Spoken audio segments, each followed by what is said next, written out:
Hey, what's up? Dean, Sear Performance. We're at the shop. Had a few days off. The last video was actually posted late, but it is what it is. It's like a chilly 68 degrees here. We're basically all freezing in Florida, but we got the Hemi Jeep. A lot of progress and still a lot of undones. So we got the slip yoke eliminator kit, and that's in with the new drive shaft all hooked up. Noise. Sensor plugged in. I gotta tie everything up, but I'm not nowhere near done under here because that cable is the four-wheel drive cable that they didn't send a bracket for, or the correct bracket I should say. So I'll never get that. I gotta get the shift lever, the detent lever. I gotta get the bracket for the shift cable, but I got both speed sensors are in, plugged in. The other side, there's a pressure transducer sensor that I just found yesterday, but ordered it, and it's at the house, so I'll have that down here tomorrow. Started kind of plotting out the exhaust, how I'm going to do it, but I just gotta get verification from him how he wants to do it. Rest of the harness pretty much all done up. I got the starter in, you can see it there, and it's got two battery cables on it. One comes up to the alternator and one goes over to the battery. This, because he used the Holly accessory, a Hemi, the alternator is on the other side, so this wire would normally go directly to the battery. I'm hoping this doesn't cause that wee wee wee noise, but maybe, who knows. The knock sensor's in. You can see that right there. You can see the head of the bolt with the plug. So both sides, knock sensors are in. They plugged in. The starter solenoid is terminated. The purple wire right there. You can kind of see it. Yep, right there. Coolant sensor. Still wrong for the plug, but I shaved the pieces off and it plugs in. So we're gonna go with that. I got oil in the motor, fuel pressure gauge is on there, the MPT plug is in this rail, the crossover is made, the back is capped, everything is plugged in harness wise, like up in here and in the Jeep. And then today I went across the street and I grabbed the front grill, radiator support, whatever you call that, and started putting the pieces on it to see where I can fit the transmission cooler, which is right there. Oh, that's actually the bar. So what I did was I welded two pieces of flat stock across, and then I bolted the transmission cooler right to it, stuck it in, realized the AC condenser was hitting it, so I basically took the transmission cooler off, I flipped it. You can see the flat bar, the little bit of a gap between the bolt. Zoom, not zoom, there it is. That little bit of a gap between the bolt and the flat bar. So I gotta use, like, I probably gotta put a spacer in there or something, but I mean, it holds it really, really good right now. I got both lines hooked up. Yep, both lines hooked up. You can almost see it, there it is. And they actually, I drilled holes down through the bottom so that they come out the bottom of the support, and then I came behind the mount on that. I don't have the bottom cup, it's across the street, so that bolt really isn't doing anything other than it's bolted in. But it's got the inch and a quarter body lift spacer on it, you know, and then these were put on last time. So I got all the way to putting the radiator on, which they already, I don't know if he did it or they did it, mounted the fan and the shroud. And of course we come to the plug. It has a plug on it, which is cool. It's like a MetroPack plug. Then you come over to the harness that they did, and here you get a blue and a black wire, which is cool, like, fine, but there's no female end to the plug. So I either got to cut that connector off, or I got to try and find that exact which I should be able to find that exact one and be able to terminate this. I got the oil pressure sensor in, the oil filters on. This, I did a one wire plug, whatever you want to call it, one terminal plug for the AC. That's the cam sensor. I got the right plug and looked up, and hopefully that's right. Crank sensor, same thing. I looked it up. He brought the pigtail. Hopefully that's right. Like the wiring on it, it's so weird. And then I just started tidying some stuff up. Like these are for the fog lights, and you can see there's butt connectors here. There was wire nuts. So I stuck them under the winch mount, fed them through. I got the steering fitting coming. That'll be the last piece. Steering's all done and in. The return hose is hooked up with the factory line. I just cut the rubber short enough to go on the Holly. And then I got the fitting here and the other 45 here. That'll should work under here like that. It'll go, and there's plenty of room. So I'll use PTFE line, go up to that fitting. I got excuse me, a little sick. I got 5 quarts of oil in it. Excuse me, 5 quarts of oil in it. Also, map sensor that I had no idea where that went. It's like a twist lock style map sensor. Didn't know that. It's in. The thermal switch that gets wired to this light blue wire. You put a male spade or female spade and you push it on. I believe that triggers the ground for the fan relay. So it's not ECU triggered, which is weird to me. I guess because they're using a truck. I don't know. I would imagine you could use like a charger file. I don't know. I don't know. Whatever. Regardless. Not even worried about it. Then I took out the radiator hoses. The upper is nowhere near. Now, mind you, I have no idea where this positions itself 100% because I didn't put the bars on, which I probably should do is put the bars on. But we got just enough room there. I can get my fingers in there.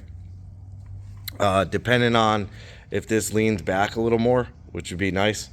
Get a little more room. No big deal. But I don't know how. I do not know how I'm going to make that work. So this is like this is the Holly, and it swivels. I just don't know. I can put it on backwards. I mean, it's just not enough room in there and enough angle on it.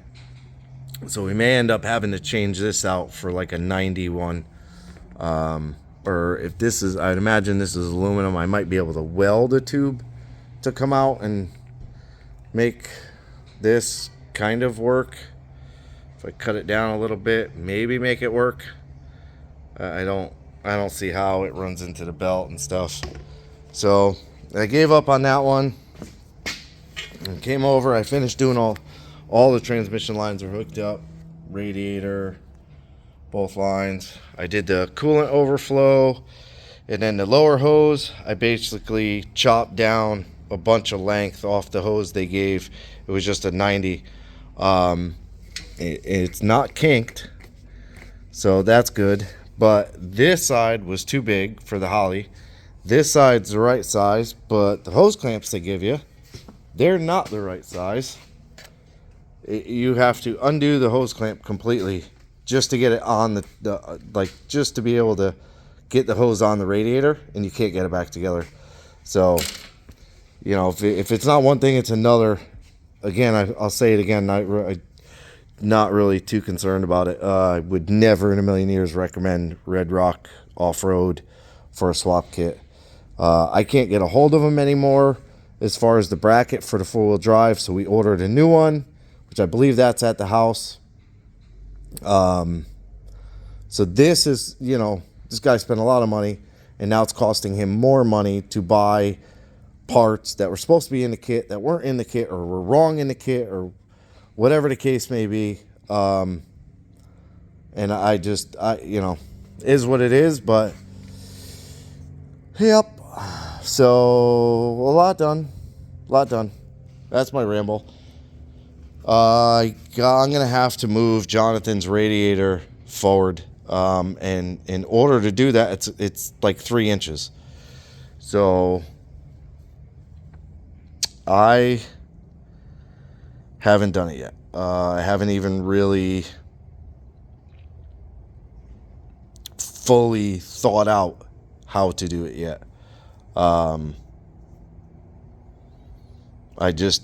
hate the fact that I have to move it, and I hate the fact that it's been so long and he's waiting. I don't know if I could just do the AC condenser, scoot that out, and put the fans up against the radiator. That would be like the ideal situation. But I already know, like, that line will be okay. This line will not be okay. I'll have to bend it and do some finagling for the AC stuff. So it just upsets me that we're at this point, we're right here where, like, charge the AC, buff the hood, and he should be able to take the truck. I did find one little issue. The clutch pedal's actually bending. So which is not a big deal. That's something I could work out in 5 minutes. Just bend it over and put a little, maybe like a tube, like a skinny tube. I have a smaller tube than that, but just cut it down the back side and kind of slip it over and weld it. Not a big deal. But his truck needs to be right, 100% right, not 95, not 99. It needs to be 100% right. With the issues that we've had, I'm not in a rush. I want him to have the truck now, but I don't want him to have the truck wrong and have issues.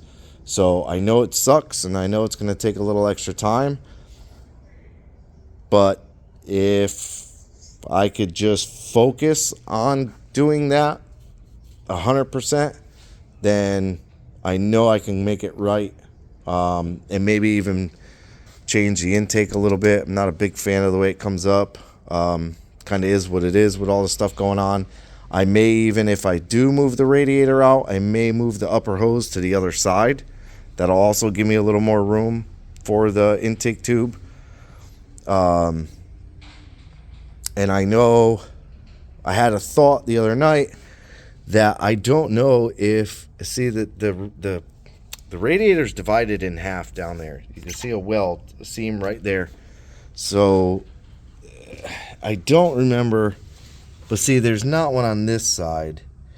So that's where I think the fluid comes in the top. It actually is forced to cross over, drop down, and then cross back.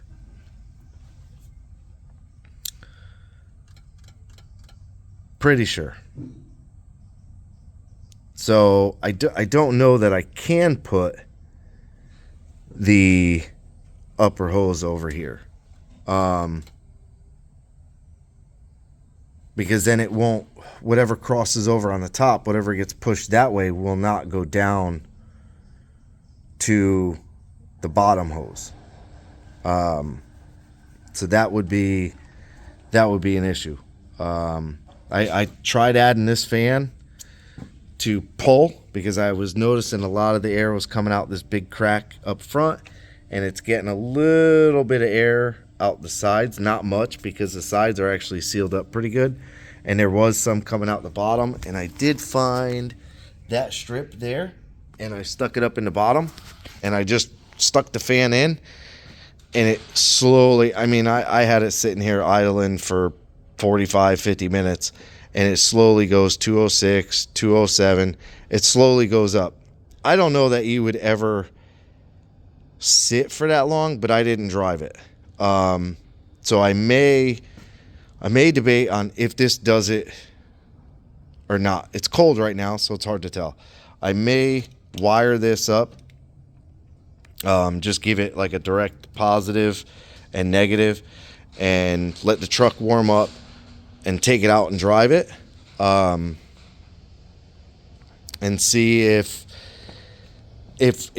sitting in traffic at a red light, if it's going to come up, because as soon as you take off, the temps drop down.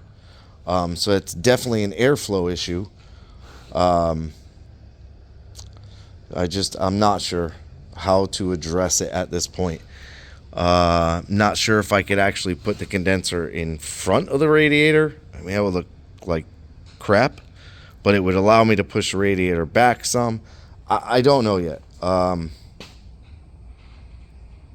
I got to take everything back apart, and that's my big concern. Or not big concern, but it's just where I'm struggling right now, is having to pull it all back apart and see it apart after I've seen it all together.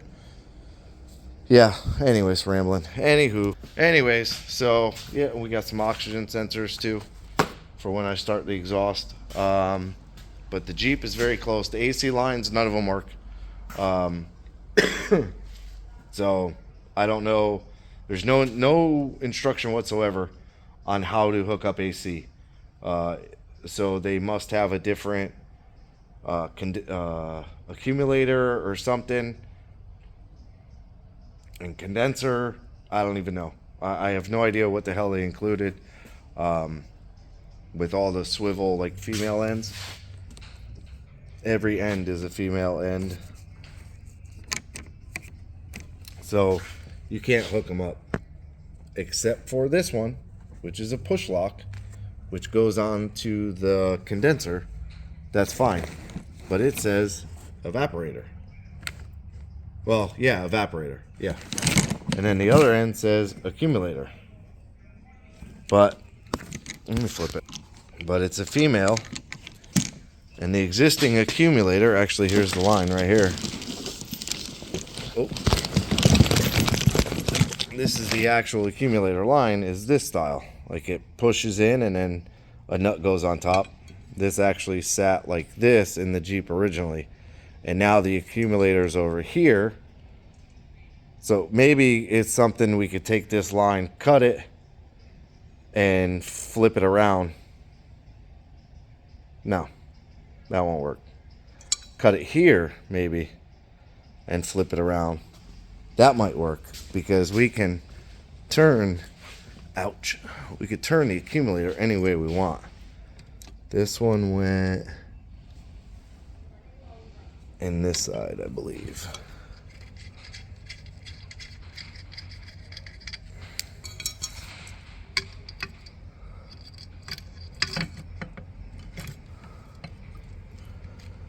I believe that one went there. It's tight now, but I think there it goes. There it goes. So maybe could position it just right. Fucking wobbling.